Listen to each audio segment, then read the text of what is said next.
最近天氣好熱，日日都要開冷氣，會唔會擔心電費好貴呢？港燈於7月起加燃料費接近34%，每度電41.9仙。一般家庭平均月用275度電，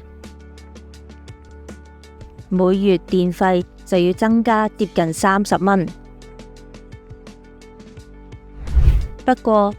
8月至10月，中電同港燈都有特別電費補貼，只要你用電量屬於中低水平，即係港燈連續3個月為每月用電量450度或者以下，或者中電每個月900度以下，就可獲每度電8仙補助。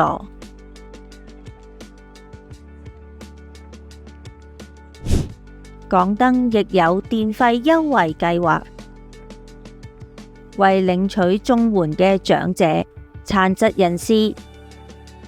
單親家庭及失業人士提供電費優惠，可享每個月最初200度電嘅4折優惠，更加可以獲得電費按金及最低收費豁免。住喺港島嘅聾人朋友，想申請殘疾人士電費優惠或者劏房租戶電費津貼，可以 WhatsApp 聯絡龍福會賽馬會香港中心申請55112748。殘疾人士電費優惠全年皆可申請，都冇名額嘅限制。各位只要喺中心開放時間內帶齊文件，就可以前嚟辦理。